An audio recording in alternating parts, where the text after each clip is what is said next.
बिस्मिल्लाहिर्रहमानिर्रहीम, अस्सलाम वालेकुम नाज़रीन कराम। मैं हूं मखदूम शहाबुद्दीन और आप देख रहे हैं मेरा फेसबुक और यूट्यूब चैनल। उम्मीद करता हूं आप सब लोग बखैर आफियत होंगे और जहां भी होंगे अपने अहले खाना समेत खुश भी होंगे और महफूज भी।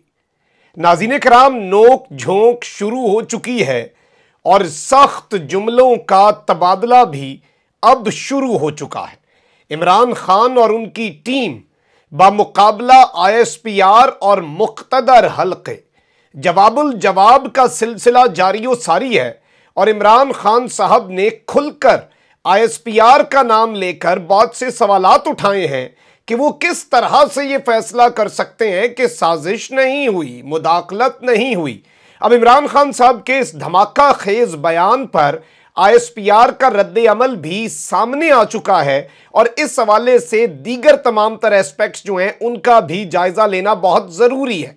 आप बल्कि पहले ये स्टेटमेंट सुन लें क्योंकि इसके बाद कुछ चीजें हैं जो आपके सामने रखनी है। अब मेरा सवाल ये है, अगला सवाल ये है कि क्या ये DG ISPR फैसला करेंगे कि ये साजिश थी या नहीं? उनका तो एक पॉइंट ऑफ व्यू हो सकता है, वो फैसला तो नहीं कर सकते। फैसला अगर करवाना है इसका, जिस तरह प्रेसिडेंट ऑफ पाकिस्तान ने चीफ जस्टिस को खत लिखा है कि आप इसको प्रोब करें, आप कह रहे हैं मुदाखलत हुई, तो अब कौन फैसला करेगा कि ये साजिश है, मुदाखलत है? चीफ जस्टिस को क्या करें? मैंने जब प्राइम मिनिस्टर था, मैंने जुडिशल कमीशन का फैसला किया, जुडिशल कमीशन नहीं, कमीशन का फैसला किया कि वो प्रोब करे कि ये साजिश हुई है नहीं हुई। हमें तो पता है साजिश हुई। जी तो नाज़रीन कराम, आपने इमरान खान साहब की ये स्टेटमेंट सुन ली। इस स्टेटमेंट के हवाले से बहुत सी चीजें हैं जिन्हें एनालाइज करना इस वक्त बहुत ज्यादा जरूरी है। इमरान खान साहब और उनकी टीम ने खुलकर ISPR की तरफ से जो स्टेटमेंट्स आई, DG ISPR की तरफ से जो स्टेटमेंट्स आई हैं, उन पर अब बोलना शुरू कर दिया है। इस हवाले से डिटेल्स मैं आपके सामने रखूंगा, लेकिन पहले पाकिस्तान के 22 करोड़ भिखारियों को मुबारक हो। और जाहिर बात है हमारे वजीर आजम साहब भिखारी हैं, तो अब ये अवाम को भी भिखारी बनाने के चक्कर में है क्योंकि तीसरा पेट्रोल बम अवाम पर गिरा दिया गया है। और आम हालात में तो 2 वैक्सीनें आपको लगती हैं, उसके बाद एक बूस्टर लगता है, लेकिन ये बूस्टर भी आखिरी नहीं होने वाला। ये ऐसा वायरस है इंपोर्टेड हुकूमत का कि ये मुकम्मल तौर पर पाकिस्तानियों का भुरकस निकाल के रहेगा। और पेट्रोलियम मसनूआत में 59 रुपीस तक का इजाफा हुआ है। पेट्रोल की कीमत में 24 जबकि डीजल की कीमत में 59 रुपए का इजाफा है। अब दुआएं ये कौम किसे दे, ये बड़ा अच्छा सवाल है। एक्सपेरिमेंट किसका था, ये किसका पूरे का पूरा मंसूबा था जो इस अवाम के गले का फंदा बन चुका है और इस अवाम को जलीलो ख्वार करके रख दिया गया है।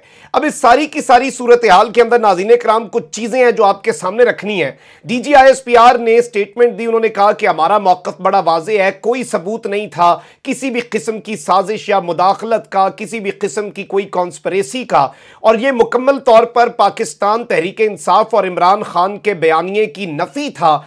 उस बयानिए को दबड़दूस किया गया, उस बयानिए को गलत कहा गया। पाकिस्तान की ताकतवर, पाकिस्तान के मुख्तदर हल्कों के तर्जुमान जनरल बाबर इफ्तिखार साहब की जानिब से अब ये पाकिस्तान की फौज का मौक़िफ़ था। इस पर ऑब्वियसली PTI की तरफ से बहुत स्ट्रॉन्ग रिस्पॉन्स आया और उम्मीद ये थी, मैंने उसी वक्त आपको कह दिया था कि अब बहुत ज्यादा खुलकर बातें होंगी, अब चीजें जो हैं वो आउट ऑफ कंट्रोल भी जाएंगी। लेकिन मैं जाती तौर पे समझता हूं, मैं खुद एक्सपेक्ट नहीं कर रहा था कि कैप्टन मैदान में उतरेगा। असद उमर साहब ने स्टेटमेंट दी, उन्होंने कहा कि समझ नहीं आ रही मरासले के मामले पर इतनी मजाहमत क्यों हो रही है और मालूम नहीं DG ISPR क्यों बार बार आकर वजाहतें दे रहे हैं। और फिर सियासत के हवाले से कहा कि सियासत के ऊपर वो अपनी राय क्यों दे रहे हैं, ये उनका काम नहीं है। और ये बड़ी क्लियर बात कही गई और ये एक तरह से एक रेड लाइन जिसे आप कहते हैं ना कि सिविलियंस की तरफ से, पॉलिटिशियंस की तरफ से, पाकिस्तान की एक बड़ी जमात की तरफ से, ऑब्वियसली इस वक्त सबसे बड़ी जमात सीटों के हिसाब से तो PTI है अभी भी, तो उसकी तरफ से एक रेड लाइन खींच दी गई। जनरल सेक्रेटरी असद उमर साहब के इदारे जो हैं वो अपने मामलात में रहें और वो सियासी बयानिए के ऊपर या सियासत के ऊपर ज्यादा कमेंट्स ना करें। अब इस सारे मामले में डीजी आईएसपीआर का मौक़िफ़ भी आया असद उमर की तनकीद पर। उन्होंने कहा कि मैंने कोई सियासी बयान नहीं दिया और उनका वजाहती बयान भी आ गया और उन्होंने कहा कि कौमी सलामती कमेटी का एजेंडा पहले से तयशुदा होता है। उन्होंने कल भी कौमी सलामती के इजलास से मुतल्लिक तफसील के साथ बात की थी। इजलास में किसी सर्विस चीफ ने यह नहीं कहा कि साजिश हुई है, यह राय नहीं, इंटेलिजेंस बेस्ड इंफॉर्मेशन थी, साजिश का लफ्ज एलामिये में शामिल नहीं था।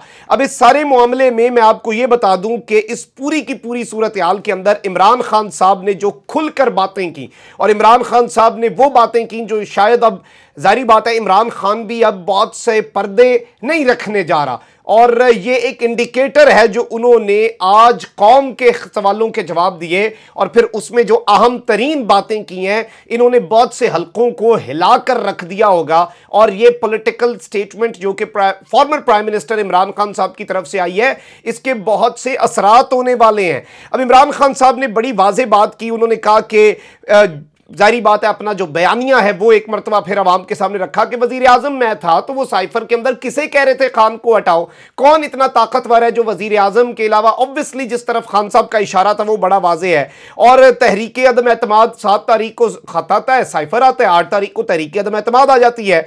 अब मैं आपको ये बता दूं कि इमरान खान साहब ने कहा कि सब ने अचानक फैसला कर लिया कि हुकूमत को छोड़ना है और हुकूमत गिरानी है और अमरीकी सिफारत खाने के लोगों ने किन लोगों से मुलाकातें की, सब तफसील मौजूद है। उन्होंने कहा कि हुकूमत के आखिरी साल की ग्रोथ की आज सब तारीफें कर रहे हैं, जब पाकिस्तान तरक्की कर रहा था उस वक्त इन लोगों को हुकूमत छोड़ने का ख्याल आया।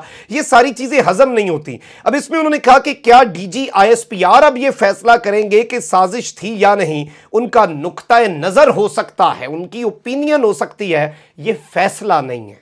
अब ये बड़ी वाज़ेह बात है कि इस तरह से आपकी स्टेटमेंट को हम नहीं मानते। ये क्लियरली उन्होंने कह दिया कि आप कैसे फैसला कर सकते हैं, आप कैसे इस नतीजे पर पहुंच सकते हैं, और ये एक बड़ी सख्त स्टेटमेंट है। और मुदाखलत हुई तो कौन फैसला करेगा मुदाखलत हुई या नहीं? सुप्रीम कोर्ट को चाहिए कि जैसे सदर पाकिस्तान ने खत लिखा है जुडिशल कमीशन बनाए और सुप्रीम कोर्ट ऑफ पाकिस्तान तहकीकात करवाए। इमरान खान साहब ने कहा कि मुदाखलत तो देखें जी, इसकी तस्दीक सबने की है। जब वजीर आजम था कमीशन बनाया लेकिन हुकूमत चली गई, हमने कहा खुली समाअत कराएं, इसमें पता चल जाएगा मुदाखलत हुई या नहीं, और खुली समाअत करवा दें, जुडिशल कमीशन बना दें, इमरान खान को झूठा साबित कर दें। इससे अच्छा मौका इस इंपोर्टेड हुकूमत के पास क्या हो सकता है? ऐसा क्यों नहीं हो रहा? और इस सब के अंदर इमरान खान ने कहा कि मैंने अपनी सियासत से बालातर होकर, अब बहुत ऊपर की गेम है ये, और अल्लाह भी मदद करता है जब आप अपनी ज़ात और अपनी सियासत और अपने मफादात से ऊपर राइज कर जाते हैं। और इस वक्त सूरत हाल यह है कि अब DG ISPR major general Babar Iftikhar, जो कि तर्जुमान है पाकिस्तान की अफवाज के, उनकी तरफ से स्टेटमेंट सामने आई है और यह स्टेटमेंट बड़ी अहम है। इसमें मैं आपको यह बता दूं कि उन्होंने कहा है कि मैंने किसी किस्म का सियासी बयान नहीं दिया। उनका कहना है कि नेशनल सिक्योरिटी कमेटी के इजलास में तमाम सर्विसेज चीफ्स ने अपना मौक़िफ़ वाज़ेह तौर पर बता दिया था। किसी सर्विस चीफ ने यह नहीं कहा अपनी जुबान से कि साजिश हुई है। डीजी आईएसपीआर के मुताबिक नेशनल सिक्योरिटी मीटिंग का एजेंडा जो होता है वो पहले से तय होता है, और उन्होंने कहा कि खत के मामले पर, यह जो एक खत का पूरा फियास्को है, इस मामले पर हुकूमत जुडिशल कमीशन या कोई और फॉरम बनाए तो इदारे ताउन करेंगे।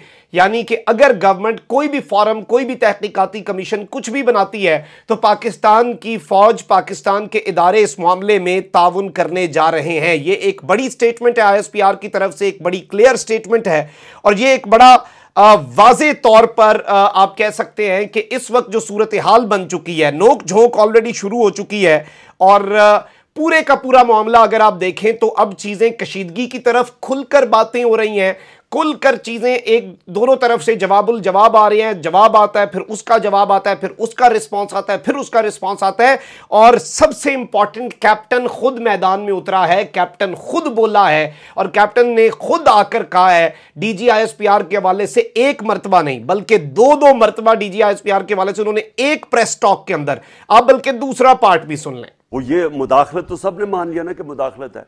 अब वो मुदाखलत जो प्राइम मिनिस्टर मुसद्दक थे उनकी ये नहीं हुई। हमें तो पता है साजिश हुई है, लेकिन एक प्रॉपर इन्वेस्टिगेशन होनी चाहिए थी, जो हुई नहीं अभी तक। तो कोई नहीं कह सकता, डीजी आईएसपीआर ये नहीं कह सकता कि साजिश है या नहीं है। जी तो नाज़रीन इकराम, आपने ये भी सुना।